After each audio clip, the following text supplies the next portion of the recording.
ஹாய்ங்க, இது வந்து Tuesday video. Morning breakfast தோசைக்கு வந்து கொள்ளு சட்னி வந்து பண்ணிவிட்டு, அதுக்கப்புறம் நம்ம ஹாட்ஸ்டாரில் வந்து பறந்து போ மூவி வந்து போட்டிருந்தாங்க. படம் ரொம்ப சூப்பராக இருக்குது, ஃபீல் குட் மூவி அப்படின்னாங்க. ஆனால் எனக்கு ரொம்ப ஸ்லோவாக இருந்த மாதிரி இருந்துச்சு. ஓகே, ஒன்ஸ் பார்க்கலாம் அந்த மாதிரி இருந்துச்சுங்க. அதுக்கப்புறம் லஞ்சுக்கு வந்து அந்த கொள்ளு சட்னியோட ரசமும் உருளைக்கிழங்கு பொரியல் பண்ணி லஞ்சை வந்து முடிச்சாச்சு. எவ்வளோ பேர் இந்த மாதிரி ஸ்நாக்ஸ் இல்லாத டைமில் பொட்டுக்கல்ல சக்கரை போட்டு சாப்பிடுன்னு சொல்லுங்கள். இது எங்கள் வீட்டுக்கார் அடிக்கடி சாப்பிடுவார். அவர்கிட்ட இருந்தால் அதை நான் கற்றுக்கிட்டு இப்போ நானும் ரொம்ப போர் அடிக்கிறப்போ டிவி பார்க்குறப்போ போட்டு வச்சு சாப்பிட்ருப்பேன்.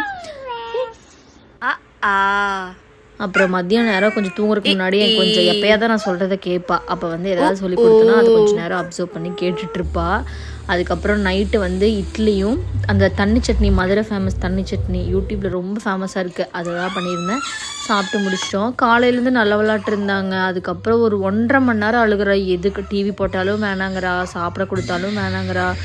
ரொம்ப கஷ்டங்க. குழந்தைங்களுக்கு சரியான மென்டல் ப்ரெஷராக இருக்குது. பாய், நெக்ஸ்ட் வீடியோவில் பார்ப்போம்.